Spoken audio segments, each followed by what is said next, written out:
धारा क्लासेस के माध्यम से हम लोग बायोलॉजी की स्टडी कर रहे हैं, जिसमें कि आज क्लास 12 की आपके 8वें चैप्टर मानव स्वास्थ्य एवं रोग की चर्चा करेंगे, यानी ह्यूमन हेल्थ एंड डिजीज़, जो कि आपका 8वां चैप्टर होगा। ये आपकी जो यूनिट है, यूनिट 3 का पहला चैप्टर है, जो कि आप देखेंगे मानव स्वास्थ्य एवं रोग। इसके आपके कुछ टॉपिक जो आपकी एनसीईआरटी में दिए गए हैं उसकी स्टडी हम लोग को करना है।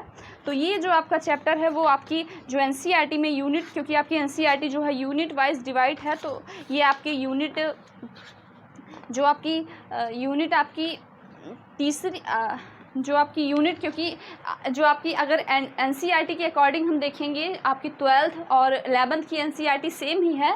उसमें यूनिट का जो डिफरेंसेस है वो आपकी जो स्टार्टिंग हुई है वो आपकी 11th से हुई है, और इसमें आपकी जो 6वीं यूनिट है उससे आपके 12th का सिलेबस स्टार्ट हुआ है। तो 12th में अगर 12th से लेते हैं तो उसकी तीसरी यूनिट, और अगर हम लोग 11th से यानी पूरी एनसीईआरटी की स्टडी करते हैं तो उसमें आपकी 8वीं यूनिट का ये पहला चैप्टर होगा। तो हम लोग देखेंगे कि ये पहला चैप्टर आपका मानव स्वास्थ्य एवं रोग, जो कि 8वीं यूनिट का पहला चैप्टर है। 8वीं यूनिट आपकी मानव कल्याण में सूक्ष्मजीव, यानी माइक्रोस्कोप, जो माइक्रोस्कोप एनिमल है वो ह्यूमन यानी मानव के हेल्थ के लिए कैसे बेनिफिट हैं उसकी स्टडी हम लोग इस चैप्टर के अंतर्गत करेंगे। तो आपकी एनसीईआरटी में इस चैप्टर से 4-5 टॉपिक दिए गए हैं, उन 4-5 टॉपिक की हम लोग को अच्छे से स्टडी करनी है। तो जो पहला टॉपिक है वो आपका है ह्यूमन इन नॉर्मल डिजीज़, यानी मानव में जो नॉर्मल डिजीज़ हैं उनके बारे में हम लोग स्टडी करेंगे कि जो ह्यूमंस की नॉर्मल डिजीज़ हैं, यानी जो आम बीमारियां हैं, उनके बारे में हम लोग जो आपकी इस चैप्टर का पहला टॉपिक है उसके बारे में हम लोग देखेंगे कि कौन सी आपकी ह्यूमन की नॉर्मल डिजीज़ हैं। जैसे आपका फीवर हो गया, आपकी अदर जो डिज़ीज़ हो गई वो आपकी ह्यूमन की नॉर्मल डिज़ीज़ के अंतर्गत आती हैं। मानव में जो सामान्य बीमारियां हैं वो इसके अंतर्गत आएंगी। फिर आपका इम्यूनिटी, जो कि आपका कौन सा चैप्टर होगा, तो इम्यूनिटी आपका दूसरा टॉपिक होगा। इम्यूनिटी जिसको इंग्लिश में हम लोग प्रतिरक्षा बोलते हैं, हिंदी में प्रतिरक्षा बोला जाता है इम्यूनिटी को। तो ये क्या होता है, ये जो आपकी जैसे कोई रोग हुआ तो उससे लड़ने की जो कैपेसिटी होती है उसको हम लोग इम्यूनिटी बोलते हैं। तो जो रोगों से लड़ने की क्षमता होती है, जो कैपेसिटी होती है तो फाइट डिजीज़, उसको हम लोग क्या बोलते हैं, उसको इम्यूनिटी बोलते हैं। फिर आपका एड्स हो गया। एड्स के अंतर्गत हम क्या देखते हैं, एड्स एक रोग है जिसका जो फुल फॉर्म होता है वो क्या होता है, तो एक्वायर्ड इम्यूनिटी डिफिशिएंसी सिंड्रोम। ये सिंड्रोम के अंतर्गत आता है, क्योंकि एड्स जब होता है तो इसमें कई सारी बीमारियां होती हैं। हमने पहले आपको बताया था इस एनसीईआरटी के चैप्टर में कि जो आपका सिंड्रोम होता है, सिंड्रोम क्या होता है, तो सिंड्रोम जो होता है वो ग्रुप ऑफ डिजीज़ होता है, कई सारी बीमारियां मिलके किसका फॉर्मेशन करती हैं, तो सिंड्रोम का फॉर्मेशन करती हैं।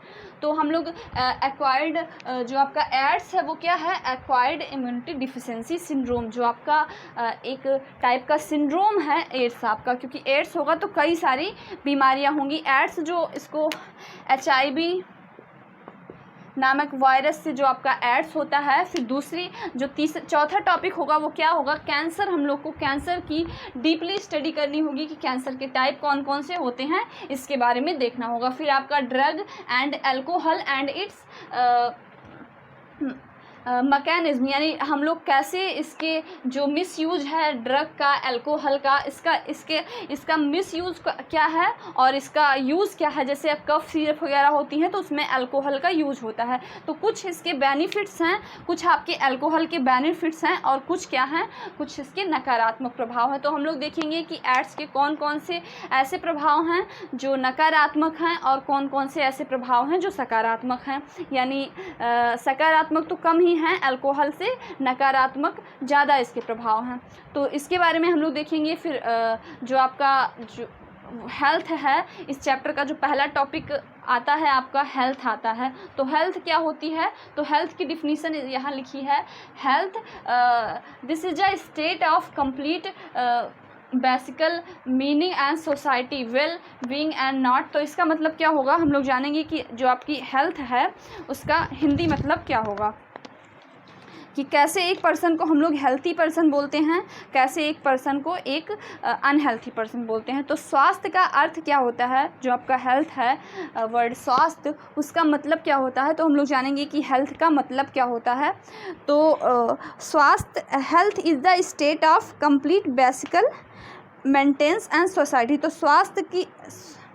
स्वास्थ्य का अर्थ अनुपस्थिति या शारीरिक स्वस्थता नहीं। स्वास्थ्य का मतलब ये नहीं कि रोग की अनुपस्थिति यानी डिजीज़ ना हो और हम स्वस्थ हैं। स्वास्थ्य का मतलब ये होता है कि हम पूर्णतया आप अपने सोशल स्ट्रक्चर में, अपने फिज़िकल वर्क में और यानी सोशली हेल्थ ही एक ऐसा इशू नहीं है। अगर हम हेल्थी हैं तो हम पूरी तरह ये नहीं कहे जा सकते कि हम स्वस्थ हैं। तो इसका अर्थ क्या होगा, स्वास्थ्य का अर्थ है रोग की अनुपस्थिति, शारीरिक अस्वस्थता नहीं। ठीक है, रोग की अनुपस्थिति या शारीरिक स्वस्थता हेल्थ का मतलब नहीं है। इसे परिपूर्ण शारीरिक व मानसिक स्वास्थ्य के रूप में परिभाषित किया जाता है। परिपूर्ण यानी पूरी तरह से आपके शारीरिक यानी आपकी फिजिकल जो बॉडी है वो ठीक रहे, आपकी जो मेंटली बॉडी है वो ठीक रहे, आपका जो सोशल वर्क है यानी आप कैसे समाज को ट्रीट करते हैं वो सब मिला के जो आपका जो स्वास्थ्य होता है उसकी डिफिनीशन बनती है। फिर अच्छे स्वास्थ्य के लिए जागरूकता कि कैसे how to maintain a good health. तो उसके लिए कई सारी एजेंसीज़, कई सारी संस्थाएं चलाई गई हैं। तो जो पहली संस्था आपकी होती है वर्ल्ड हेल्थ ऑर्गेनाइजेशन, जिसको हम लोग WHO बोलते हैं, जो कि पूरे वर्ल्ड के पूरे हेल्थ को ऑर्गेनाइज करती है। तो वो संस्था आपकी कौन सी है, तो वो संस्था आपकी WHO है, जिसको हम लोग जिसका फुल फॉर्म होता है वर्ल्ड हेल्थ ऑर्गेनाइजेशन। फिर हम लोग स्वास्थ्य पढ़े, फिर डिजीज़ पढ़ते हैं कि रोग क्या होता है। तो रोग होता है जो आपका जो जन्मजात रोग होते हैं, कई सारे ऐसे रोग होते हैं जो हमको जन्म से मिलते हैं। कई सारे ऐसे रोग होते हैं जो कि किसी कांटेक्ट यानी जो कि किसी इन्फेक्टेड व्यक्ति के संपर्क में आने से वो रोग होते हैं। और कुछ रोग ऐसे होते हैं जो कि हमें स्वतः किसी विटामिन्स या प्रोटीन्स या मिनरल्स ऐसे एलिमेंट्स की कमी से कुछ रोग होते हैं। तो हम लोग देखेंगे कि डिजीज़ क्या है, आपका कितनी टाइप की डिजीज़ होती हैं, इसके बारे में हम लोग देखेंगे इस चैप्टर के अंतर्गत। काफ़ी ज़्यादा क्वेश्चन इस चैप्टर से आपके नीट वगैरह में पूछे जाते हैं, क्योंकि तो जो इस चैप्टर का पहला वर्ड है हेल्थ, हम लोगों ने समझा कि हेल्थ क्या होता है। फिर इस चैप्टर का दूसरा वर्ड जो कि डिजीज़ है, तो हम लोग देखेंगे कि डिजीज़ क्या होती हैं। तो डिजीज़ आपकी नॉर्मली जो होती हैं वो 4 टाइप की आपकी डिजीज़ होती हैं।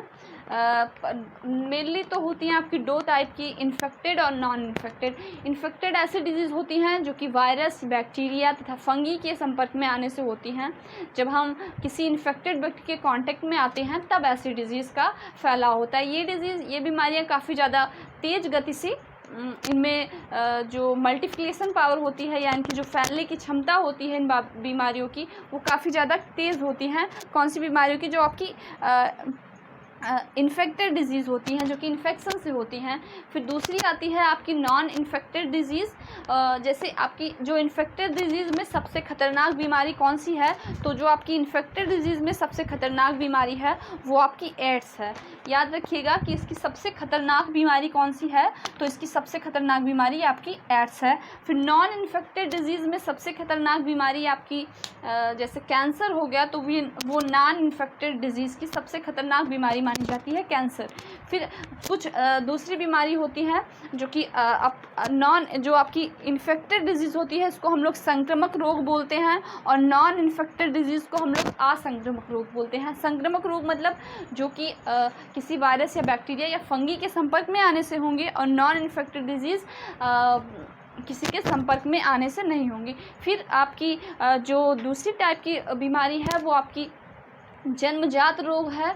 ये भी आपके जो ऐसे हो सकता है कि आपके किसी वायरस के संपर्क, ये आपके इन्फेक्टेड और नॉन इन्फेक्टेड दोनों कंडीशन में आपके जन्मजात रोग को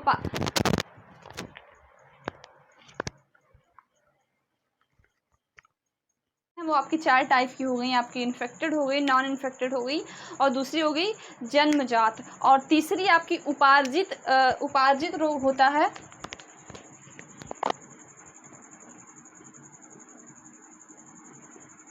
तो कौन कौन सी हो गई? 4 टाइप की आपकी संक्रमण, असंक्रमण, जन्मजात और उपार्जित। तो संक्रमण हम लोगों ने समझा, असंक्रमण समझा, जन्मजात ऐसी बीमारियां जो कि आपकी जन्म से ही होती हैं, उन बीमारियों को हम लोग जन्मजात बोलते हैं, जो कि आपके जन्म से ही होती हैं। जैसे आपकी जो बीमारियां आपकी माता में हैं वो बीमारियां आपकी बच्चे में जाएंगी। जैसे एड्स हो गया, तो वो एड्स आपकी जन्मजात बीमारियां हैं। आपकी कुछ अनुवांशिक जितने भी आपकी जेनेटिक्स यानी जितनी भी अनुवांशिक बीमारियां हैं, इनको जन्मजात को हम लोग अनुवांशिक बीमारी भी बोल सकते हैं, यानी जेनेटिक डिजीज।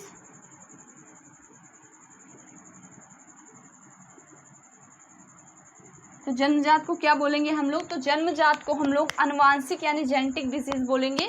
और आपकी उपार्जित ऐसे रोग जो कि किसी जैसे कोई विटामिन, प्रोटीन्स, मिनरल्स, इन लोग की कमी से ऐसे रोग होते हैं, तो उन लोग को हम लोग उपार्जित रोग बोलते हैं। तो पहला हो गया आपका इन्फेक्टेड, नॉन इन्फेक्टेड, जन्मजात और उपार्जित। 4 रोग हम लोग पढ़े, 4 टाइप की जो होती हैं आपकी वो बीमारियां होती हैं। तो सबसे पहले जानेंगे कि आपका जो रोग होता है उसकी डिफिनीसन क्या होती है। तो जब एक या एक से अधिक अंग या अंग तंत्रों का जो वर्क होता है, जब एक या एक से अधिक आपके ऑर्गन्स या ऑर्गन सिस्टम का जो वर्क होता है उसमें डिस्टर्बेंस होता है, तो आपकी बॉडी में जो जो बॉडी का फंक्शन होता है वो क्या होता है, वो प्रतिकूल हो जाता है, वो अनुकूल नहीं रहता।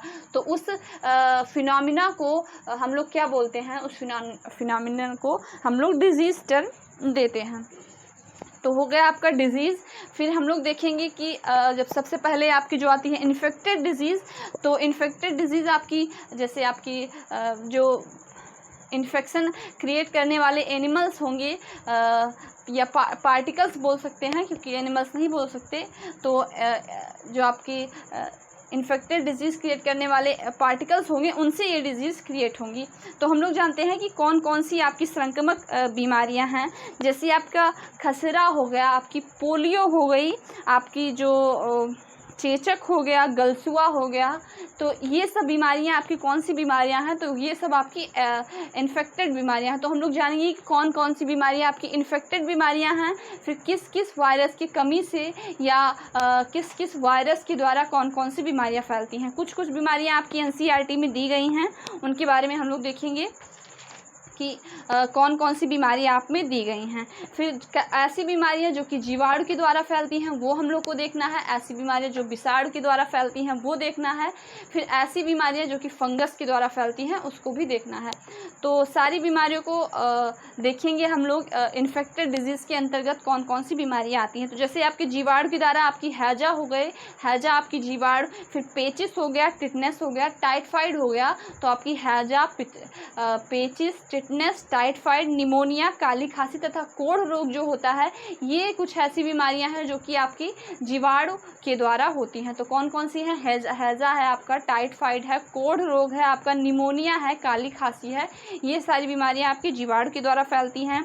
मलेरिया भी आपके जीवाणु के द्वारा फैलता है। फिर जो और अदर बीमारियां हैं, जैसे आपकी जो ऐसी बीमारियां जो कि फंगस के द्वारा फैलती हैं। तो जो आपका रिंगवर्म है, जो आपका दाद है, खाद, खुजली, ये सब बीमारियां किसके द्वारा फैलती हैं? तो ये सब बीमारियां आपकी फंगस के द्वारा फैलती हैं। फिर वायरस के द्वारा आपकी जैसे जो आपका कोरोना वायरस ही सबसे बड़ी बीमारी है। फिर आपका जुकाम हो गया, ये भी एक वायरस के द्वारा फैलता है, राइनो वायरस जिसको बोलते हैं।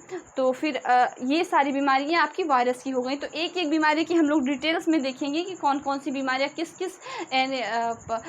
किस वायरस या बैक्टीरिया या फंगस के ऊपर इन्फेक्ट करती है। तो हम लोग देखेंगे सबसे पहली जो आपकी कैटेगरी है आपकी बीमारी की, तो वो कौन सी है? तो वो है आपकी इन्फेक्टेड डिजीज़, यानी जो संक्रामक रोग हैं उनके बारे में हम लोग देखेंगे कि संक्रामक रोग आपकी किस किस वायरस या किस किस एनिमल के संपर्क में आने से होता है। तो देखेंगे हम लोग आपका इन्फेक्टेड डिजीज़। कौन सी बीमारियाँ आएंगी, तो ऐसी बीमारियाँ आएंगी जो कि आपकी वायरस के संक्रमण में आने से होंगी। ऐसी बीमारियाँ होंगी जो कि आपके बैक्टीरिया के संक्रमण से होंगी। ऐसी बीमारियाँ होंगी जो कि आपके फंगस के संक्रमण में के संपर्क में आने से होंगी। तो उन बीमारियों को हम लोग इन्फेक्टेड बीमारी कहेंगे। तो ये जो बीमारियाँ हैं, फिर उसके बाद में हम लोग नॉन इन्फेक्टेड को देखेंगे, आपकी उपार्जित को, और संक्रमण और जो आपकी जन्मजात डिजीज़ हैं उनके बारे में देखेंगे। तो हम लोग नेक्स्ट लेक्चर में एक एक करके जो आपकी वायरस के द्वारा कौन कौन सी बीमारियां होती हैं इनके बारे में, फिर आपकी बैक्टीरिया के द्वारा कौन कौन सी बीमारियां होती हैं इनके बारे में, फिर आपकी जो फंगस है उनके द्वारा कौन कौन सी बीमारियां होती हैं उनके बारे में पढ़ेंगे। तो देखिएगा, कमेंट करिएगा आप, और चैनल को लाइक और सब्सक्राइब करिएगा। तो आज के लिए इतना ही, धन्यवाद।